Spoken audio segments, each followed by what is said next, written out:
Hey YouTube, this is Steve from Average Joe's Fantasy Football, and we've got some players you should consider grabbing from waivers this week to help you with your fantasy team. We are 2 games left, obviously, for week 2, so there could be some other players that we did not mention in this video, so just make sure you stay attention to our comments. We'll pin some players that we might want to consider just based off of possible injuries or something like that. Hopefully, it is a smooth game. Hopefully you guys are in a good position to win this week. If you guys do have any other questions of players you should pick up or trade, hit them in the comments. But these are players that we're talking about week 2. Now, the first player I'm going to mention is Jordan Love. I mentioned him last week. He had another great game. He's available in 39% of most leagues, so people are starting to grab him. He's playing the Saints this week in week 3. 2 weeks in a row, he's had 3 passing touchdowns and over 24 points in fantasy.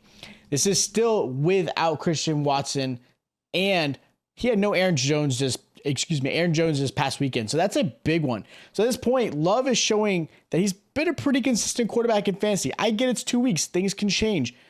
But in 2 weeks, the way he's performing, he's definitely someone you should either be streaming, putting on your roster if you're a 2 QB, or of course you're in a deeper league, you may want to have him on there. But the fact is, he's only 39% available means a lot of people are starting to see what he's able to do, and of course wanting to have him on your roster. Another quarterback I'm going to mention for this one is going to be Russell Wilson. He's available in 49% of most leagues. He's going against the Dolphins this week, which is why I'm mentioning him as a waiver, because he might be somebody you might want to stream. In his first 2 games, Wilson has thrown 5 touchdowns. He had a great game this past Sunday, putting up 26 fantasy points and over 300 passing yards. He had that crazy Hail Mary game.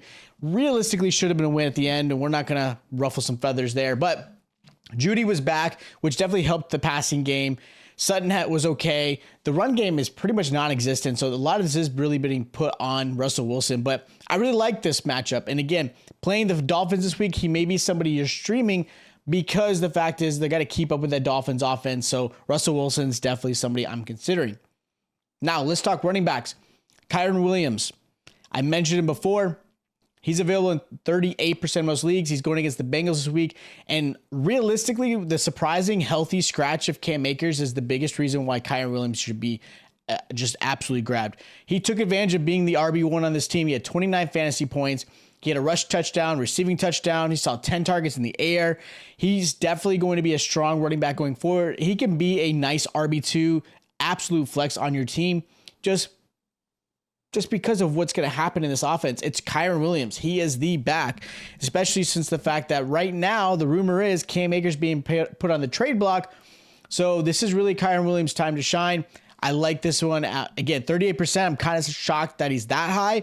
You should be definitely going after him. And if you're in a fab league, I'm spending at least 40%, maybe a little bit more to get him, depending on what your roster looks like. Another running back I'm going to mention is Zack Moss versus the Ravens this week. He's available in 47% of most leagues. Moss had a great game as the lead back. He came back from injury. This was his first game back. He had over 80 yards on the ground, 4 receptions, a touchdown.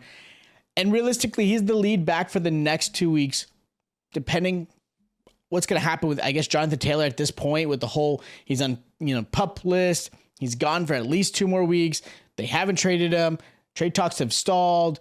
He's been practicing. He's possibly going to, there's a lot of uncertainty. But at this point, if you're definitely in need of a running back, Zack Moss is somebody I'm grabbing because, again, he is the lead back. He's got a little bit of a tough matchup with the Ravens, but I'm still going to grab him. Now, as far as wide receiver, Puka Nacau, that's all I'm going to say. He's available in 24% of most leagues, which is why I put him on here, because he's still available out there for some of you folks. They're going against the Bengals this week. If he's available, he is absolutely your number 1 waiver besides Kyren Williams. And you're going to spend some fab on this one. 2 weeks now as a top 5 wide receiver in fantasy. He's seeing 35 targets in 2 games. He caught 25 of them. He's clearly, while Kupp is out, Nacua is the favorite of Stafford right now. And at this point, I don't see that really changing. And I think, honestly, even when Kupp comes back, I think Nacua is still going to have some value. Obviously not as strong. That's going to go back into the Kupp's role, but I still think Nacua has definitely got some value there. Another wide receiver I'm going to mention is Nico Collins versus the Jaguars this week. He's available in 39% most leagues. Nico definitely had a great game. He had 7 receptions, over 140 receiving yards, and a touchdown, finishing with 27 points. He has seen 20 targets in the 2 games he's played, has easily become Stroud's favorite target. Nico's always been a very talented receiver. He's definitely been riddled with injuries, which has been always his problem. But at this moment, as long as he can stay healthy, he is definitely becoming a very good low-end wide receiver 1 or a very solid wide receiver 2 for most fantasy teams. So again, he's somebody you need to add. I mentioned him before, you've got to get him, and he was definitely showing up really well. Another wide receiver is Josh Reynolds. He's available in 88% of most leagues. Going against the Falcons this week, Reynolds had a great second game, had 2 touchdowns, 5 receptions. He finished with 23 points. His first game of the season, he had 7 targets, which is still pretty good, and finished with double-digit points. Currently in this offense, this is a team that he's going to get plenty of targets. And again, if something happens to Amon-Ra, which hopefully doesn't happen, Reynolds is going to be the guy at this point. So if you're in a deep league, maybe you have the roster space, maybe you got some players on IR and you can put him in there. He's definitely going to be a solid flex play to go. So I'm definitely looking at Josh Reynolds. And the last receiver I'm going to mention is Tutu Atwell. He's going against the Bengals, like I mentioned with the other Rams players. He's available in 75% of most leagues. No one is talking about Atwell because, and it's understandable, of Nacua. He's definitely getting all the attention, but Atwell has been solid in these last 2 games, averaging 16 points a game.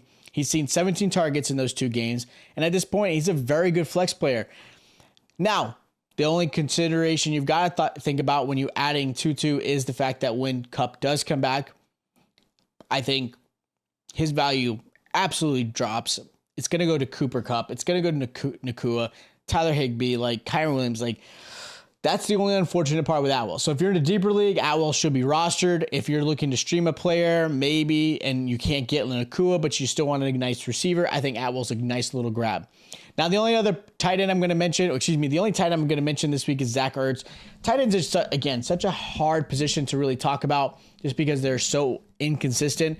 But Zach Ertz is available in 90% of most leagues. Now, he is going against the Dallas Cowboys, which is a tough matchup, but Ertz, again, had another solid week.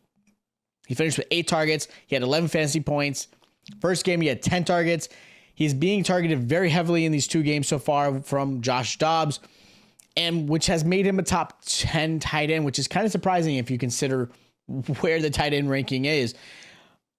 With the lack of options for Dobbs and the fact that Zach Ertz is really definitely his comfort, he's going to get targeted. So he's a great tight end to stream. Definitely a great tight end you're going to have in deeper leagues. And I mean, I could mention some other tight ends, but he's really the only one that's been having some consistency that makes a little bit of sense to grab. Of course, if there's other players you guys do have questions about, hit us up in the comments down below, and we'll try to help you guys with players you should be grabbing. If you have fab questions, of course, hit us up down there in the comments. And of course, trade questions. A lot of people are ready to start trading.